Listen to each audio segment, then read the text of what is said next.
तो हम magnetic behaviour discuss कर रहे हैं और यहाँ से आज टॉपिक शुरू करते हैं। तो इस केस में अगर हम देखें तो बेटा हमारे पास अब बात करते हैं फेरोमैग्नेटिक। फेरोमैग्नेटिक सब्सटेंस वो सब्सटेंस हैं which are strongly attracted in the external magnetic field, और दूसरा point they retain their magnetic behaviour if we remove the external magnetic field. तो फर्स्ट पॉइंट है इसमें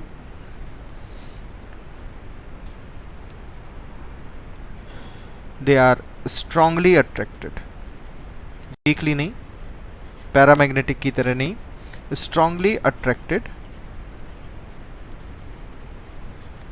इन एक्सटर्नल मैग्नेटिक फील्ड।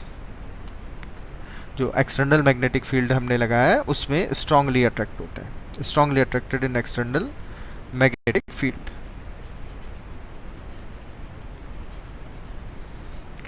और दूसरी important property है इसकी retain magnetic behaviour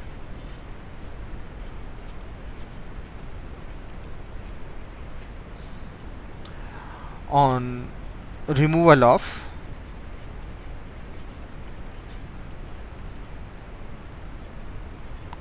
external magnetic field.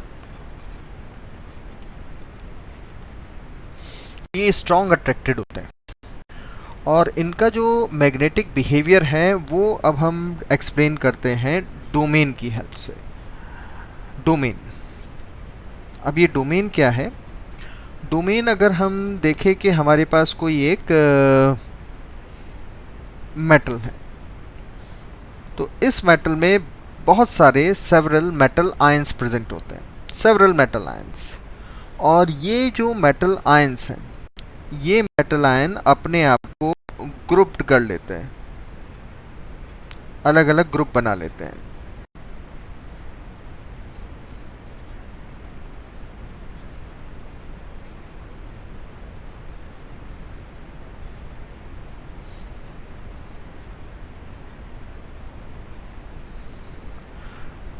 Group किसका बनाते हैं बेटा? ये ग्रुप बनाते हैं मेटल आयन का। जितने भी मेटल आयन हैं उन मेटल आयन का एक डाइपोल होता है। मेटल आयन का क्या होता है? एक डाइपोल। तो metal ion having a certain dipole, जिसकी डायरेक्शन ऐसे हो सकती है, डाइपोल की डायरेक्शन, जिसकी डायरेक्शन ऐसे हो सकती है, जिसकी डायरेक्शन ऐसे हो सकती है, ऐसे हो सकती है, ऐसे हो सकती है, कुछ भी। तो जो सिमिलर डाइपोल है, सिमिलर डायरेक्शन ऑफ डाइपोल है, दे आर ग्रुप टुगेदर। जैसे इधर ये सब अरेंज हो गए और इधर ये सब अरेंज हो गए, इधर ये अरेंज हो गए, इधर ये अरेंज हो गए, इधर ये अरेंज हो गए, इस साइड ऐसे कुछ अरेंज हो गए, एंड सो ऑन। तो इन्हीं ग्रुप ऑफ डाइपोल को हम डोमेन बोलते हैं। डाइपोल किसका? मेटल आयंस का। इसी को हम डोमेन बोलते हैं। और ये रैंडमली अरेंज्ड होते हैं, रैंडमली अरेंज। तो एक का डाइपोल दूसरे के डाइपोल से कैंसिल होता रहता है, एक का डाइपोल दूसरे के डाइपोल से कैंसिल होता रहता है। इसीलिए एक्सटर्नल मैग्नेटिक फील्ड में जब हम इनको अप्लाई करते हैं, एक्सटर्नल मैग्नेटिक फील्ड में अप्लाई करते हैं, तो उस एक्सटर्नल मैग्नेटिक फील्ड की डायरेक्शन में, उस एक्सटर्नल मैग्नेटिक फील्ड की डायरेक्शन में ये सारे डोमेन अलाइंड हो जाते हैं, यानी एक ही डायरेक्शन में आ जाते हैं। ऐसे सभी अलाइंड हो जाते हैं इस टाइप से। और सभी के सभी अगर मैग्नेटिक फील्ड की डायरेक्शन में अलाइंड होते जाएंगे, सबका डाइपोल एक तरफ होता चला जाएगा, तो ये सब के सब एक स्ट्रॉन्ग मैग्नेटिक बिहेवियर शो करने लगते हैं। ये सब के सब स्ट्रॉन्ग मैग्नेटिक बिहेवियर शो करते हैं। जैसे अगर हमने एक कोई मैग्नेट ली, ऐसे हमने एक बार मैग्नेट ले ली और इसके एक एंड से आपने कोई एक आयरन की नेल को लगा दिया, तो आयरन की नेल लगाने के बाद इसमें जितने भी डोमेन हैं वो सब के सब मैग्नेटिक फील्ड की डायरेक्शन में ओरिएंट हो जाते हैं, सब के सब मैग्नेटिक फील्ड की डायरेक्शन में ओरिएंट हो गए, जिसकी वजह से ये भी एक तरह का मैग्नेट बन जाएगा। अब इसके साथ आप चाहें तो दूसरी मैग्नेट या दूसरी आयरन नेल लगा सकते हैं, उसके साथ आप चाहे तो तीसरी आयरन नेल लगा सकते हैं, और जितनी दूर तक मैग्नेटिक फील्ड का इफेक्ट चलता जाएगा उतनी दूर तक ये मैग्नेटिक बिहेवियर बनता चला जाएगा। तो ये जो रैंडम हमारे पास डाइपोल्स हैं, रैंडम डाइपोल्स हैं, जो एक्सटर्नल मैग्नेटिक फील्ड के लगाने से सब एक ही डायरेक्शन में हो जाते हैं और इसीलिए स्ट्रांगली अट्रैक्ट होते हैं एक्सटर्नल मैग्नेटिक फील्ड से। अब अगर मैं इस मैग्नेट को यहाँ से हटा भी लूँ तो we have seen several times कि अगर हम एक बार मैग्नेट के साथ किसी आयरन की कील को, किसी आयरन ऑब्जेक्ट को काफ़ी टाइम के लिए 10 दिन, 15 दिन, 1 महीने, 2 महीने के लिए रख दें और उसके बाद उसमें से मैग्नेट को हटा लें, तो वो जो आयरन की नेल है, आयरन कील है, लोहे की जो कील है, लोहे का कोई ऑब्जेक्ट है, उसके अंदर भी मैग्नेटिक बिहेवियर आ जाता है, क्योंकि काफ़ी दिन तक एक डायरेक्शन में पड़े रहने के बाद ये सारे के सारे एक ही डायरेक्शन में बने रह जाते हैं। लेकिन आपने अगर एक्सटर्नल मैग्नेटिक फील्ड नहीं लगाया था तो इनिशियली ये सब के सब रेंडमली मूव करते रहते हैं और एक्सटर्नल मैग्नेटिक फील्ड में एक डायरेक्शन में हो जाते हैं। जैसे हम लिखें कि हमारे पास आयरन है, कोबाल्ट है, निकल है और Cr2 है, जो इम्पॉर्टेंट है कंपाउंड, CrO2 है, ये सब के सब परमानेंट डाइपोल दिखाते हैं एक्सटर्नल मैग्नेटिक फील्ड में। ठीक है बेटा, नेक्स्ट पर आते हैं एंटी फेरोमैग्नेटिक सब्सटेंस। कुछ डाउट तो नहीं इसमें? अब हम बात करते हैं अब these are the anti ferromagnetic anti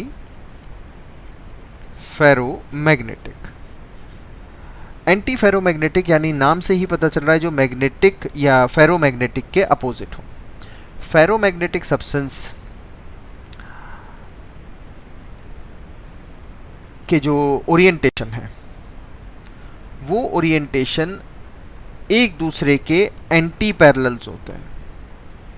domain के जो ओरिएंटेशन है वो एक दूसरे के एंटी पैरेलल होंगे और इक्वल नंबर में होंगे, इक्वल एंड अपोजिट।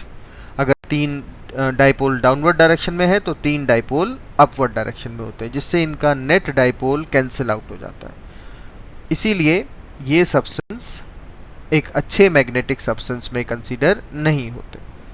इनके जो डोमेन के डाइपोल की डायरेक्शंस हैं वो कैंसिल हो जाती है, क्योंकि डाइपोल के जो डायरेक्शन है वो इक्वल एंड अपोजिट है। इक्वल मतलब जैसे 3 डाउनवर्ड है तो 3 ही अपवर्ड होंगे, 5 डाउनवर्ड है तो 5 ही अपवर्ड होंगे। इन सब्सटेंस को हम कहते हैं anti ferromagnetic substance, anti ferromagnetic substance.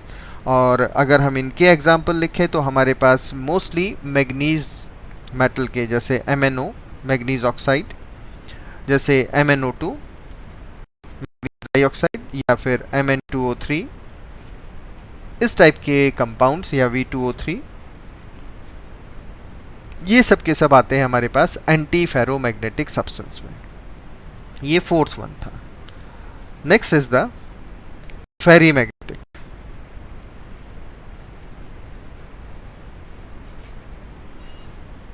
अब ये जितने भी डोमेन हैं, जितने भी डोमेन थे हमारे पास, इसमें डोमेन का जो डाइपोल है, डोमेन की जो डायरेक्शंस है, जो उनके अंदर मेटल आयन है, उनके डायरेक्शन है, डाइपोल की डायरेक्शन है, वो एंटी पैरेलल तो होती है बट इक्वल नहीं होती। एंटी पैरेलल है, इक्वल नहीं है। मतलब ये अगर एक डाउनवर्ड है, दूसरा डाउनवर्ड है, तो शायद एक अपवर्ड मिल जाए, फिर दूसरा अपवर्ड मिल जाए, फिर तीसरा भी अपवर्ड मिल जाए, फिर कोई डाउनवर्ड, कोई अपवर्ड, फिर कोई डाउनवर्ड, डाउनवर्ड, अपवर्ड, इस तरीके से मिल जाते हैं। तो बस इतना देखना है कि इसमें सभी एक दूसरे के जो हैं एंटी पैरेलल तो दिख रहे हैं, लेकिन इक्वल है या नहीं है, या कोई ज़्यादा है या जो कोई कम हो गया, दैट वी हैव टू सी। वही हमें यहाँ देखना है बेटा। तो 1 2 3 4 5, 1 2 3 4 5, तो इसको तो हम फेरीमैग्नेटिक नहीं कहेंगे। एक और अगर हम डाउनवर्ड बना दें या एक और हम अपवर्ड बना दें तो हम इसको फेरीमैग्नेटिक कहेंगे। तो नेट डाइपोल किसी एक पर्टिकुलर डायरेक्शन में होगा, लेकिन उसका रिजल्ट बहुत ज़्यादा नहीं होगा। क्यों नहीं होगा? क्योंकि अपोजिट डायरेक्शन में तो हैं, कैंसिल तो कर रहे हैं, लेकिन इक्वल नंबर में नहीं है। तो एक्सपेक्टेड है कि शायद लार्ज मैग्नेटिज्म होता है, लेकिन इसमें लार्ज मैग्नेटिज्म नहीं होता, क्योंकि जो मैग्नेटिक मोमेंट है डोमेन्स का वो एंटी पैरेलल है, पैरेलल एंड एंटी पैरेलल है, लेकिन वो अनइक्वल नंबर में है। और इसके एग्जाम्पल में आता है हमारे पास Fe3O4। Fe3O4 की जगह हम दूसरा एग्जाम्पल भी ले सकते हैं। उसको लेने के लिए हमें पहले इसको समझना होगा। ये हमारे पास FeO और Fe2O3 का मिक्सचर है, यानी फेरस और फेरिक ऑक्साइड का मिक्सचर है। अब हो सकता है कि कुछ कंपाउंड में फेरस ऑक्साइड की जगह जिंक ऑक्साइड लगा हो, ZnO, और साथ में Fe2O3, ऐसा भी हो सकता है। इसको हम कलेक्टिवली पढ़ेंगे तो पढ़ेंगे Zn Fe2 एंड O4। ऐसा भी हो सकता है कि इस जिंक की जगह मैग्नीशियम हो, मैग्नीशियम ऑक्साइड प्लस Fe2O3, और इसको हम लिख सकते हैं MgFe2O4, इस तरीके से लिख सकते हैं। और अगर फेरस की जगह जिंक या मैग्नीशियम आ जाता है, जिंक या मैग्नीशियम आ जाता है, तब हम इनको बोलते हैं ferrites. Then these are named as ferrites. तो ये 5 तरह के मैग्नेटिक बिहेवियर या मैग्नेटिक सब्सटेंस थे हमारे पास। पैरामैग्नेटिक, डायमैग्नेटिक, वो इलेक्ट्रॉन के स्पिन के बेसिस पर थे। Ferro, anti ferro and ferrimagnetic basically जो मेटल आयंस हैं उनके ग्रुप्ड यानी उनके डोमेन के डाइपोल की डायरेक्शन के बेसिस पर है। ये हमारे पास एग्जाम्पल इंपॉर्टेंटली याद करने थे, जैसे फेरोमैग्नेटिक का Cr2O3, ये एग्जाम में भी पूछा हुआ है। तो कोई डाउट तो नहीं बेटा इतने पॉइंट पर? अब अनम्यूट है आप सभी लोग। सर हाँ बोलो लालप्रीत, बोलो बोलो। हाँ, फेरी मैग्नेटिक समझा दो सर। फेरी मैग्नेटिक में जो हमारे डोमेन थे ना, हमने प्रीवियस पेज पर बनाए थे। Yes sir.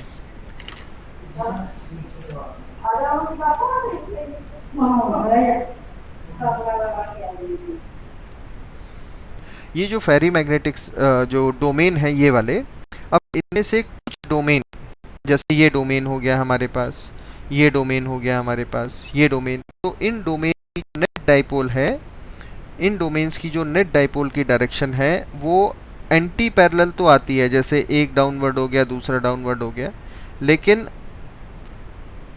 ये एक हो गया हमारे पास upward.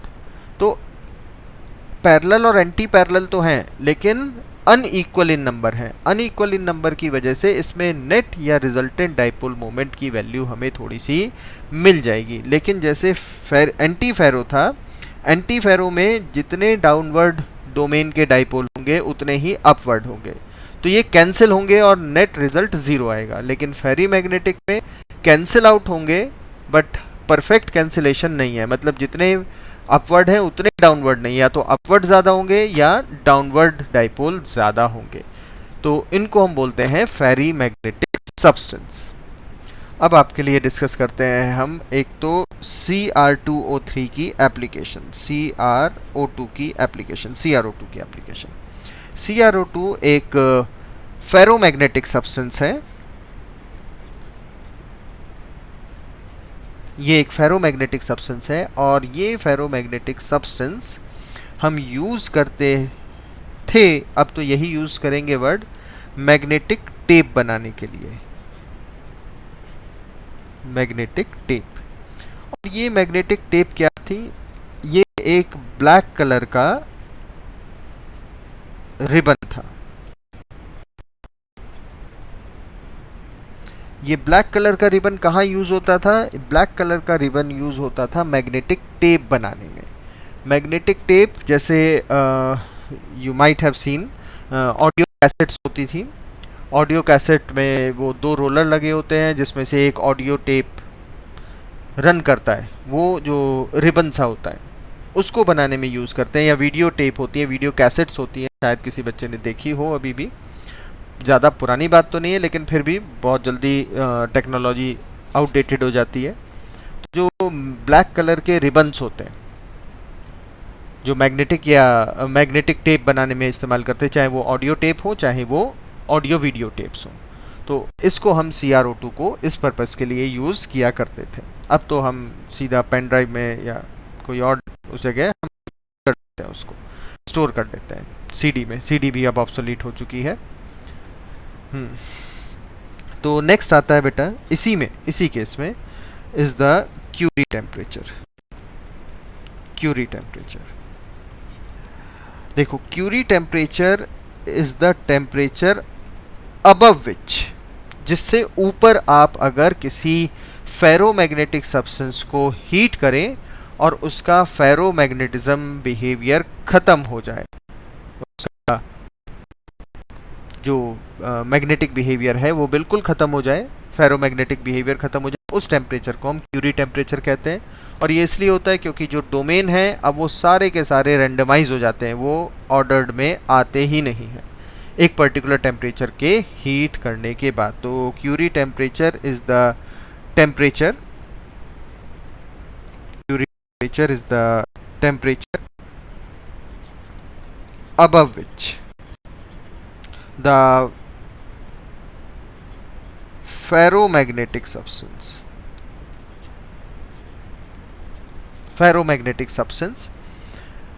lose their property, lose its magnetic property, अपनी प्रॉपर्टी को, फेरोमैग्नेटिक प्रॉपर्टी को लूज कर देता है। उसी टेम्परेचर को हम क्यूरी टेम्परेचर कहते हैं। Compound to compound, metal to metal ये टेम्परेचर अलग अलग होते हैं। ये था हमारे पास magnetic behaviour of the solids, metals में या उनके कंपाउंड्स के अंदर। अब हम नेक्स्ट बात करते हैं प्रॉपर्टीज ऑफ सॉलिड में इलेक्ट्रिकल प्रॉपर्टी में। तो नेक्स्ट टॉपिक आएगा अब हमारे पास इलेक्ट्रिकल प्रॉपर्टी। देखो इलेक्ट्रिकल प्रॉपर्टी का मतलब है कि ऐसे सब्सटेंस जिनकी कुछ इलेक्ट्रिकल कंडक्टिविटीज़ हों, उनको हम इलेक्ट्रिकल प्रॉपर्टी में काउंट कर लेते हैं। अब इलेक्ट्रिकल कंडक्टिविटीज़ के बेसिस पर हम अपने गिवन सब्सटेंस को, सॉलिड्स को तीन पार्ट में क्लासीफाई कर लेते हैं। एक होते हैं कंडक्टर्स जो बहुत अच्छे से कंडक्ट कर लेते हैं, दूसरा होते हैं सेमीकंडक्टर्स जो बहुत कम इलेक्ट्रिसिटी का कंडक्शन करते हैं, और तीसरे होते हैं हमारे पास नॉन कंडक्टर्स या जिनको हम इंसुलेटर्स भी बोलते हैं। तो इलेक्ट्रिकल प्रॉपर्टी के बेसिस पर हम गिवन सॉलिड्स को तीन पार्ट में क्लासीफाई कर सकते हैं, conductor, semiconductor and the insulator, या जिसको हम बैड कंडक्टर भी बोल देते हैं। तो first are the electrical properties. हम यहाँ पर लिखते हैं कि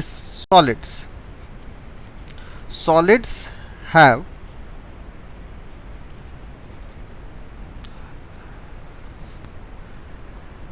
the conductivities, solid have the conductivities of the order of 10 raised to the power minus 20, generally 10 raised to the power minus 20 to 10 raised to the power 7 ohm inverse, metre inverse, इस range में मिलते हैं हमें। और अगर conductivities बहुत लो है तो हम उसको क्या देते हैं कि ये हमारा इंसुलेटर है, और बहुत हाई है 10 raised to the power 7 या इसके आसपास की ऑर्डर का है, तब हम उसको बोलते हैं कि ये हमारे परफेक्ट कंडक्टर्स हैं। और इनके बीच में कहीं लाई करती है तो हम उनको बोल देते हैं कि वो सेमी कंडक्टर्स हैं। तो हम शुरू करते हैं सबसे पहले कंडक्टर्स से। तो first of all the conductors जैसे नाम से ही पता चल रहा है कि which can conduct the electricity और very good conductor of electricity. और ये conduction may be due to electrons, may be due to ions. Electrons की वजह से भी हो सकता है और आयंस की वजह से भी हो सकता है। मतलब हम अपने कंडक्टर को, सॉलिड कंडक्टर्स को या कंडक्टर्स को दो पार्ट में क्लासीफाई करते हैं। वो कंडक्टर जो इलेक्ट्रॉन के थ्रू इलेक्ट्रिसिटी का कंडक्शन करेंगे, और वो सॉलिड्स जो आयंस के थ्रू कंडक्ट करेंगे। तो जो इलेक्ट्रॉन के थ्रू कंडक्शन करते हैं they are the metallic conductors, वो होते हैं मेटेलिक कंडक्टर्स। और जो आयंस के थ्रू करते हैं वो होते हैं हमारे पास इलेक्ट्रोलिटिक कंडक्टर्स, जो हम इलेक्ट्रोकेमिस्ट्री में पढ़ते हैं। इनमें बेसिक डिफरेंसेस क्या होते हैं that we have already discussed with you people. क्या डिफरेंसेस होते हैं, जैसे अगर हम टेम्परेचर की बात करें तो टेम्परेचर बढ़ाएंगे तो मेटल कंडक्टर्स की कंडक्टिविटी कम होती है, रेजिस्टेंस बढ़ जाता है। लेकिन इलेक्ट्रोलिटिक कंडक्टर्स टेम्परेचर बढ़ाने के साथ अपनी इलेक्ट्रिकल कंडक्टेंस को बढ़ाते रहते हैं। टेम्परेचर के साथ कंडक्टेंस बढ़ जाती है इलेक्ट्रोलिटिक की, और सॉलिड की कम हो जाती है। केमिकल चेंजेस कहाँ होते हैं? केमिकल चेंजेस इलेक्ट्रोलिटिक कंडक्टर्स में होते हैं, लेकिन मेटलिक कंडक्टर्स में ऐसा कुछ नहीं होता। तो कंडक्टर्स को हम लिख सकते हैं conduct the electricity with the help of electrons or ions। और इनकी कंडक्टिविटी की जो रेंज होती है वो या ऑर्डर होता है 10⁻⁷ ओम इनवर्स मीटर इनवर्स के आसपास ही रहता है, यानी they are the very good conductors. और इनको हम क्लासिफाई करें तो हम कह सकते हैं कि ये हमारे पास एक तो होते हैं मेटलिक कंडक्टर्स,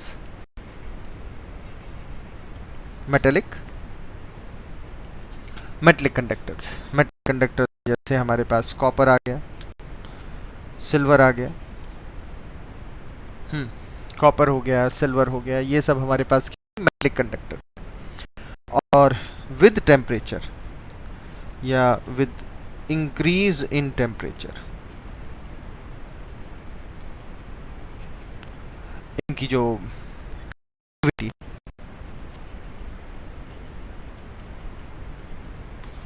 वो डिक्रीज कर जाती है। ये तो हैं हमारे पास मेटलिक कंडक्टर्स। और दूसरे आते हैं हमारे पास इलेक्ट्रोलिटिक कंडक्टर्स।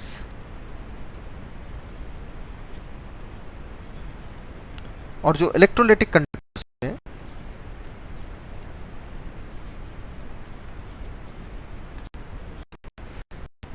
जितने भी इलेक्ट्रोलिटिक कंडक्टर्स हैं इसमें कंडक्शन वाया आयंस होगा, आयंस के थ्रू होगा। तो कोई भी आयनिक सॉलिड जो वाटर सॉल्युबल है उसको हम यहाँ पर ले सकते हैं। जैसे आपने NaCl का सॉल्यूशन ले लिया, NaCl सॉल्यूशन, या कोई भी आयनिक सॉलिड जिसका सॉल्यूशन बन जाए, एक्वस सॉल्यूशन, ये ले सकते हैं आप। पोटेशियम नाइट्रेट का सॉल्यूशन ले सकते हैं आप, KNO3 सॉल्यूशन, CaCl2 का सॉल्यूशन, कोई भी KCl का सॉल्यूशन, KBr का सॉल्यूशन, ये सब के सब आयंस के थ्रू जाएंगे। और with temperature, with increase of temperature, conductivity increase। तो ये तो थे हमारे पास कंडक्टर्स, ये तो कंडक्टर्स। अब हम बात करते हैं सेमी कंडक्टर्स की, यानी बी टाइप हो गया हमारे पास सेमी कंडक्टर्स। तो जो सेमी कंडक्टर्स हैं, नाम से ही पता चल रहा है कि they can not conduct the electricity properly. तो next are the semiconductors. देखिए, तो सेमी कंडक्टर्स कहेंगे उनको जिनकी conductance power, electrical conducting power conductors से तो काफ़ी कम होगी, लेकिन जो इंसुलेटर्स हैं नेचुरली उनसे ज़्यादा होती है। तो इनकी जो कंडक्शन पावर है वो 10⁻⁻⁶ से 10⁻⁴ ओम इनवर्स मीटर इनवर्स की रेंज में मिल जाती है बेटा, इस रेंज में मिलती है हमें। तो बहुत ज़्यादा कंडक्ट तो नहीं करते, लेकिन थोड़ा थोड़ा कंडक्ट करते हैं। और इसमें कोई बिना एक्सेप्शन के या बिना किसी डिफरेंशिएशन के हम कह सकते हैं कि with increase in temperature, with increase in temperature इनकी जो कंडक्टिविटीज़ हैं वो बढ़ जाती है।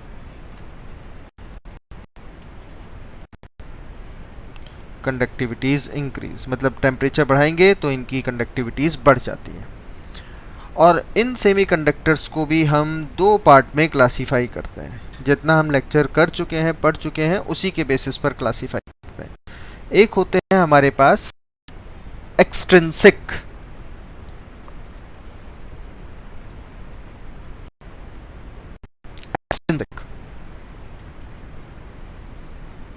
एक्सट्रिंसिक सेमीकंडक्टर्स वो सेमीकंडक्टर्स होते हैं जिनमें सेमी कंडक्टेंस आती है due to the addition of impurity.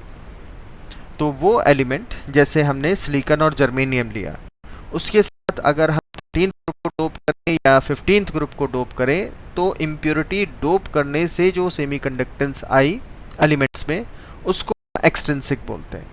तो एक्सट्रिंसिक सेमीकंडक्टर्स, तो एलिमेंट्स, कुछ एलिमेंट्स ऐसे हैं which act as semiconductor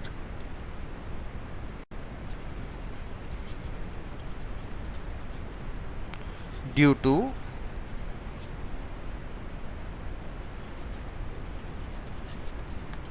impurities, उनको हम एक्सट्रिंसिक कहते हैं। जैसे हम बता चुके हैं आपको कि अगर हम सिलिकॉन के साथ या जर्मेनियम के साथ मिला दें किसको, 13th ग्रुप को मिलाएं तो p टाइप बन जाते हैं, 15th ग्रुप को मिलाएं तो n टाइप बन जाते हैं। और दूसरे आते हैं इंट्रिंसिक।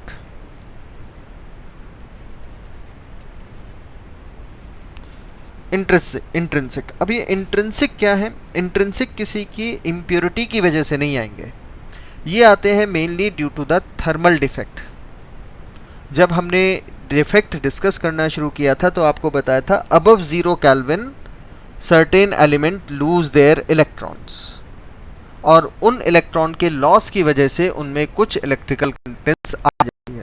तो जो इंट्रिंसिक सेमीकंडक्टर हैं ये होते हैं elements which act as semiconductor due to thermal defect या थर्मल इफेक्ट की वजह से, थर्मल डिफेक्ट। और इसमें भी हमने एग्जांपल लिया था सिलिकॉन का, लेकिन वो सिलिकॉन भी ले सकते हैं हम, यहाँ जर्मेनियम भी ले सकते हैं। और अगर इन दो में भी कंपैरिजन किया जाए तो germanium is the best one. मतलब आपको सिंगल चॉइस है और सिलिकॉन जर्मेनियम दोनों हैं, और आपको कोई ऐसा ऑप्शन नहीं मिल रहा कि आप दोनों को चूज़ कर सकें, एक ही चूज़ करना है, तो germanium is the best one. ये हो गए हमारे पास सेमीकंडक्टर्स। तो कंडक्टर्स, सेमीकंडक्टर्स। अब तीसरे पार्ट पर आते हैं और वो है हमारे पास insulators. Next are the insulators. देखो जी, इंसुलेटर्स क्या है? इंसुलेटर्स जिनके थ्रू बहुत लो या जीरो कंडक्टिविटी होगी, वेरी लो और डू नॉट कंडक्ट, जो कंडक्ट नहीं करते। और इनकी जो कंडक्टिविटी की रेंज है वो 10⁻⁻20 से 10⁻⁻10 ओम इनवर्स मीटर इनवर्स की रेंज में मिलता है। अब जैसे हम सभी जानते हैं कि अगर हमने कोई लकड़ी ले ली, वुड, ग्लास पीस ले लिया, वो प्लास्टिक्स ले ली, या जैसे कुछ और एलिमेंट ले लिया आपने, सल्फर ले लिया, इनके थ्रू कोई इलेक्ट्रिसिटी का कंडक्शन नहीं होता, उनको हम बोल देते हैं इंसुलेटर्स। देखिए बेटा, अगर हमारे पास सिलिकॉन है और सिलिकॉन में टेम्परेचर ज़्यादा है, 400 केल्विन या उससे ऊपर के केल्विन पर ले जाएं तो उसमें से इलेक्ट्रॉन निकल जाएंगे। जब उसमें से इलेक्ट्रॉन निकल जाएंगे तो उसमें डेवलप हो जाएंगी खाली जगह, वैलेंस शेल में खाली जगह आ जाएगी, जिसको हम बोल देते हैं होल्स। उन होल्स को भरने के लिए पीछे से इलेक्ट्रॉन आगे भागते हैं, और जब पीछे से इलेक्ट्रॉन आगे आएगा तो जहाँ से इलेक्ट्रॉन चला है वहाँ खाली हो जाएगी। तो होल्स एंड द इलेक्ट्रॉन्स का मूवमेंट, इलेक्ट्रॉन आगे की तरफ भाग रहे हैं, होल पीछे की तरफ भाग रहा है। जैसे अगर ये होल है, मान लेते हैं, जिसमें इलेक्ट्रॉन लॉस की वजह से यहाँ इलेक्ट्रॉन है, इलेक्ट्रॉन यहाँ भागता है, यहाँ भागता है तो यहाँ इलेक्ट्रॉन हो गया, ये हो गया खाली जगह। अब इधर कोई इलेक्ट्रॉन है, इलेक्ट्रॉन यहाँ पर है, तो हाँ, तो ये इलेक्ट्रॉन आ गए, ये खाली जगह आ गई। अब यहाँ से इलेक्ट्रॉन यहाँ आएगा, यहाँ आएगा तो ये इलेक्ट्रॉन हो गया, ये इलेक्ट्रॉन हो गया, और ये होल हो गए। इस तरह से इलेक्ट्रिसिटी का कंडक्शन। तो एक तरह से देखिए कि इलेक्ट्रॉन आगे भाग रहे हैं और होल इधर की तरफ भाग रहा है, पीछे की तरफ भाग रहा है। इस वजह से इसमें इलेक्ट्रिसिटी का कंडक्शन हो जाता है। लेकिन ये सारा डिटेलिंग आपकी फिजिक्स में है, not in the chemistry part, कि कैसे इलेक्ट्रिसिटी का कंडक्शन होना है। हम सिर्फ इतना बोलते हैं कि इलेक्ट्रॉन्स की वजह से तो एन टाइप, होल्स की वजह से तो P type semiconductors, that's it. Band theory कि ये कुछ इंसुलेटर क्यों हैं, कुछ सेमीकंडक्टर क्यों हैं और कुछ कंडक्टर्स क्यों हैं, किस थ्योरी के बेसिस पर या किस बेसिस पर हम एक्सप्लेन करें इसको। तो नेक्स्ट आता है हमारे pass band theory. Next is the band theory. देखो बेटा, what is a band theory, क्या है बैंड थ्योरी। बैंड थ्योरी एक इलेक्ट्रिकल कंडक्टेंस को एक्सप्लेन करने के लिए थ्योरी दी गई है। क्या है बैंड्स और कैसे ये बैंड्स बनते हैं या किसको हम बैंड्स कहते हैं। देखो, अगर आप यहाँ पर ध्यान से समझेंगे बेटा, तो हम क्या करते हैं कि हम यहाँ पर एक एनर्जी लेवल डायग्राम बनाते हैं। ये यहाँ हमारा एनर्जी लेवल डायग्राम है इस टाइप से, ठीक है, ये हो गया। और ये इधर है हमारे पास एनर्जी, ये। अब इस इंक्रीजिंग ऑर्डर ऑफ एनर्जी पर हमारे पास वेरियस एटॉमिक ऑर्बिटल्स हैं। जैसे हमने मान लो लिया यहाँ पर सोडियम को, हमने किसको लिया, सोडियम को।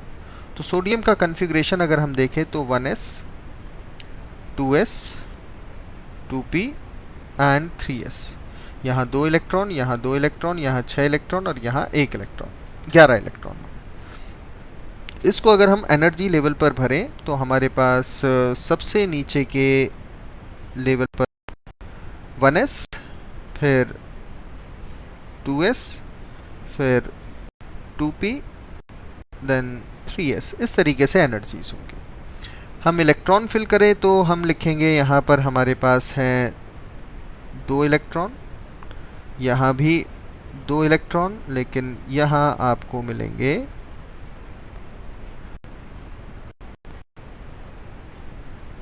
6 इलेक्ट्रॉन और यहाँ मिलेगा 1 इलेक्ट्रॉन, इस तरीके से। ये हमारे पास एक सोडियम के लिए है। दिस इज फॉर 1 सोडियम, एक सोडियम है। लेकिन जब हम इसी एनर्जी प्रोफाइल या इसी एनर्जी डायग्राम को बनाते हैं 2 सोडियम के लिए, यानी अब हमारे पास सोडियम सोडियम 2 हो गए, तो यहाँ हो गया हमारे पास Na और इसी के साथ एक और Na मिल गया। तो हम अगर याद करें बेटा molecular orbital theory, MOT, molecular orbital theory में बताया गया है, आपने भी 11th क्लास में पढ़ा है, हमने भी बताया है आपको, कि जब भी एटम एटम कंबाइन होते हैं तो जो वो एटॉमिक ऑर्बिटल्स जिनकी एनर्जी सेम या ऑलमोस्ट सेम होती है वो ओवरलैप करके मॉलिक्यूलर ऑर्बिटल बना लेते हैं। वो क्या बना लेते हैं, मॉलिक्यूलर ऑर्बिटल्स बना लेते हैं। जैसे इसको हम लिखें तो ये 1s है, ये 2s है, और ये हो गया हमारे पास 2p और ये हो गया 3s। जब 2 सोडियम होंगे तो हमारे पास एनर्जी लेवल्स बढ़ जाएंगे। जैसे एक एनर्जी लेवल हमारे पास हो गया ये, और एक एनर्जी लेवल ये, फिर 2s में भी 2 एनर्जी लेवल बन जाएंगे, बॉन्डिंग एंड एंटी बॉन्डिंग याद हो तो इतना। फिर 2p के तो हमारे पास 6 एनर्जी लेवल्स बन जाते हैं, जिसमें से 2 बॉन्डिंग मतलब 3 बॉन्डिंग के होंगे और 3 एंटी बॉन्डिंग के। फिर 3s के भी हमारे पास 2 एनर्जी लेवल्स बन जाते हैं, बॉन्डिंग एंड एंटी बॉन्डिंग, यानी एनर्जी लेवल बढ़ गए हमारे पास। अब इसमें अगर हम देखें तो हमारे पास यहाँ पर हो गया that is 1s and 1s का एंटी बॉन्डिंग। फिर जैसे हमने यहाँ लिखा 2s एंड 2s का एंटी बॉन्डिंग।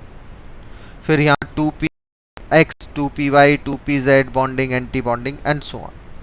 अब इलेक्ट्रॉन को अगर हम फिल करेंगे तो हमें यहाँ पर 2 इलेक्ट्रॉन भरने पड़ेंगे। ये 2 इलेक्ट्रॉन, ये देखो बेटा ऐसे आ गए, यहाँ भी 2 इलेक्ट्रॉन आपने भर दिए, यहाँ 2 इलेक्ट्रॉन भर दिए, यहाँ 2 इलेक्ट्रॉन भर दिए, यहाँ तो अब आपके पास इस टाइप से होगा और ऊपर भी होंगे। फिर यहाँ 1 इलेक्ट्रॉन, यहाँ 1 इलेक्ट्रॉन, इस तरीके से इलेक्ट्रॉन हम भरते चले जाते हैं बेटा। अब मान लेते हैं हमारे पास आ जाते हैं 3 सोडियम के एटम, Na एंड Na, यानी एक एटॉमिक ऑर्बिटल और बढ़ जाएंगे तीसरे सोडियम की वजह से। और तीसरे सोडियम की वजह से बढ़ेंगे। तो अब अगर हम फिर से एनर्जी लेवल डायग्राम को बनाते हैं यहाँ, तो अब ये देखो हमारे पास यहाँ पर, मतलब लोअर मोस्ट एनर्जी तो नहीं कह सकते कि ज़ीरो एनर्जी है, और यहाँ पर हमारे पास 3, 4, 5 के आने की वजह से बहुत सारे एनर्जी लेवल डायग्राम जो पास पास एनर्जी में है वो एक साथ इकट्ठे होते चले जाते हैं इस तरीके से। फिर दूसरे आ जाएंगे 2s वाले बहुत सारे, फिर 2p वाले एंड सो ऑन, इस तरीके से फिर और आगे बढ़ते चले जाते हैं। तो इस तरीके से यहाँ बहुत सारे एटॉमिक ऑर्बिटल एक साथ कलेक्ट हो जाते हैं जो ऑलमोस्ट सिमिलर एनर्जी पर है। फिर यहाँ पर बहुत सारे इलेक्ट्रॉन एक साथ कलेक्ट हो जाते हैं, एटॉमिक ऑर्बिटल्स कलेक्ट हो जाते हैं जिनको मॉलिक्यूलर ऑर्बिटल बोलते हैं। फिर यहाँ कलेक्ट हो जाते हैं बहुत सारे। और ध्यान से देखो तो ये एक तरह का बना रहे हैं हम बैंड, ये बनाते हैं यहाँ बैंड, और इन्हीं को हम बोलते हैं बैंड थ्योरी। तो जब n नंबर ऑफ मेटल होंगे, सोडियम होंगे n नंबर, तो इसके अंदर हम कितने इलेक्ट्रॉन भर पाएंगे? इसके अंदर हम भर पाएंगे 2 into n number of electron भर पाएंगे, क्योंकि जब एक सोडियम था तो हमने इस बैंड में भरे थे 2 इलेक्ट्रॉन। जब n होंगे तो 2n भरेंगे। जैसे 2s वाला है तो 2s में कितने भरेंगे? 2n number. और 2p में देखो तो हमने कितने इलेक्ट्रॉन भरे थे? एक एटम में 6 इलेक्ट्रॉन, तो यहाँ कितने भरेंगे? 6 into n number of electron. तो ये बनते हैं हमारे पास एटॉमिक ऑर्बिटल के कॉम्बिनेशन से जो मॉलिक्यूलर ऑर्बिटल बनते हैं। और जब n number of sodium atom या मेटल आ जाएंगे तो उनके बहुत सारे एनर्जी लेवल एक साथ, इन्हीं को हम बोल देते हैं बैंड्स। अब ये जो बैंड्स हैं ये हैं 2 अलग अलग टाइप के। ओके, चलिए अब आगे बढ़ते हैं, फिर हम नेक्स्ट पेज पर आते हैं। अब ये जो बैंड्स बने हैं ये बैंड्स 2 टाइप के हैं। Bands are of 2 types. तो बैंड्स हमारे पास 2 अलग अलग टाइप के होंगे बेटा। एक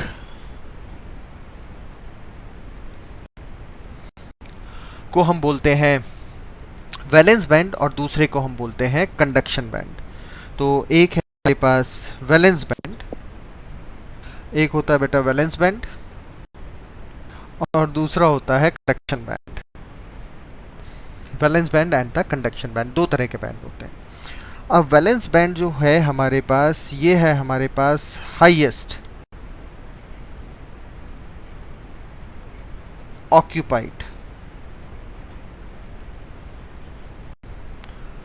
हाईएस्ट ऑक्यूपाइड बैंड या मॉलिक्यूलर ऑर्बिटल भी कह सकते हैं। हाईएस्ट ऑक्यूपाइड बैंड का मतलब वो एनर्जी लेवल जहाँ तक आपको इलेक्ट्रॉन मिलते चले गए थे। जैसे यहाँ पर कहाँ तक मिलते चले गए? 3s तक, तो यहाँ तक इलेक्ट्रॉन को मिलते जाएंगे। ये है हमारे पास वैलेंस बैंड, जहाँ पर वैलेंस इलेक्ट्रॉन्स अवेलेबल होंगे जहाँ तक। और दूसरे आते हैं हमारे पास कंडक्शन बैंड। अब ये कंडक्शन बैंड होते हैं लोएस्ट अनऑक्यूपाइड। जैसा हम MOT में पढ़ते हैं HOMO highest occupied molecular orbital and LUMO lowest unoccupied molecular orbital, same. अब अगर किसी मेटल में या किसी एलिमेंट में या किसी सॉलिड में, किसी मेटल एलिमेंट या किसी सॉलिड में ये वैलेंस बैंड और कंडक्शन बैंड में गैप बहुत कम है या नहीं है, या ये बैंड एक दूसरे को ओवरलैप कर रहे हैं, तो आसानी से वैलेंस बैंड से इलेक्ट्रॉन निकलकर कंडक्शन बैंड में चले जाते हैं when we apply the EMF। उनको हम बोलते हैं कंडक्टर्स। तो बैंड थ्योरी के हिसाब से अगर हम चलते हैं बेटा, तो हमारे पास ये रहे बैंड्स, ये है हमारे पास हाईएस्ट ऑक्यूपाइड बैंड, और ये दूसरा है हमारे पास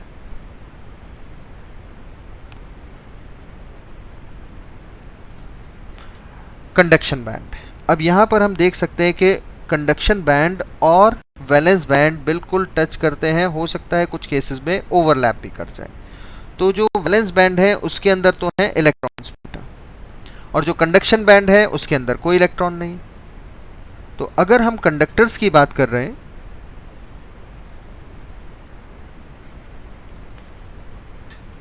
तो on applying the potential, electrons यहां से निकलकर आसानी से यहां चले जाते हैं, यानी इलेक्ट्रिसिटी का कंडक्शन हो जाता है।